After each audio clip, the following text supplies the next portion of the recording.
It is purely personal reasons అనే తెలుస్తుంది. Suicide అనే తెలుస్తుంది ప్రిలిమినరీ చూస్తే. ఐ మీన్ క్లూస్ అంతా ఎగ్జామిన్ చేస్తే సూసైడ్ అనిపిస్తుంది. Let's see will D.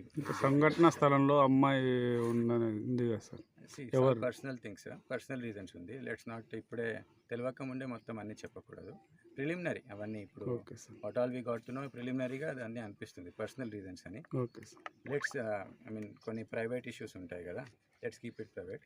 Let's see personal reasons అని ఇప్పుడు తెలుస్తుంది. చాలా I mean very deeply will investigate. Department ఒత్తిడి ఏం లేదా సార్ పైన? మొన్న ఇన్సిడెంట్ జరిగాక ఆరోపణలు వస్తాయి.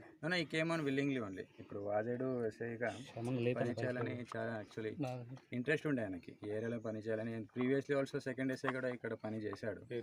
చాలా విల్లింగ్లోనే ఇక్కడ పని చేయాలనే ఇంట్రెస్ట్తోనే వచ్చాడు. సార్ మెడకి చున్నీ ఏదో చుట్టినట్టు కనిపిస్తుంది సార్. చూద్దామండి, దట్స్ వాట్ ఐఎమ్ టెల్లింగ్.